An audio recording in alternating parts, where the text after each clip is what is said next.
இன்னைக்கு அரசியலுக்காக நான் டெல்லி போய் பிரதமரை பார்ப்பேன், இங்க போய் பார்ப்பேன்னு சொல்றாங்க. பிரதமர் தமிழ்நாட்டுக்கே வரும்போது நீங்க பார்க்கல, டெல்லி போய் பார்த்து என்ன நீங்க செய்ய போறீங்க?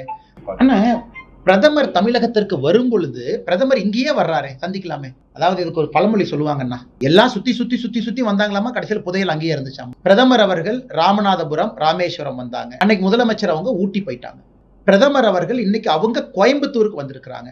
அன்னைக்கு முதலமைச்சர் அவங்க வரல. மற்ற மாநிலத்துல எதிர்க்கட்சியாக இருந்தாலும் கூட முதலமைச்சர் வர்றாங்க, பேசுறாங்க, கருத்துக்களை சொல்றாங்க, வேண்டுகோள் வைக்கிறாங்க, அவங்களுடைய தரப்பு விஷயத்தை சொல்றாங்க. ஆனா கடந்த 2 முறையும் கூட தூத்துக்குடி, கடந்த முறை பிரதமர் அவர்கள் தூத்துக்குடிக்கு வந்தாங்க, அப்பொழுதும் முதலமைச்சர் வரல. ஆனால் எனக்கு தெரிந்து கடந்த 2-3 முறை பிரதமர் அவர்கள் வந்தும் கூட முதலமைச்சர் வரல. வேறு காரணம் சொன்னாங்க.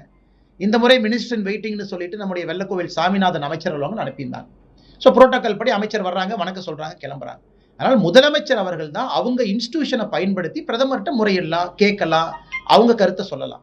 ஆனா இந்த விஷயத்தை பொறுத்தவரை முதலமைச்சர் அவர்களுக்கு கோவையிலும் மதுரையிலும் மெட்ரோ வர வேண்டாம் என்கின்ற எண்ணம் தான் முதலமைச்சருக்கு இருக்கு. மெட்ரோ வர வேண்டும் என்கின்ற எண்ணம் இருந்தால் அந்த டீடைல்டு ப்ராஜெக்ட் ரிப்போர்ட் டிபிஆர் சரியான முறையில் தயாரிச்சு கொடுத்துருப்பாங்க, இவர் மேற்பார்வை பண்ணியிருப்பார். இல்ல டிபிஆர் நாங்க சரியா தான் கொடுத்தோம், நிராகரிச்சுட்டாங்கன்னு முதலமைச்சர் நினைச்சிருந்தா பிரதமரை சந்திச்சு முறையிட்டு இருப்பாங்க.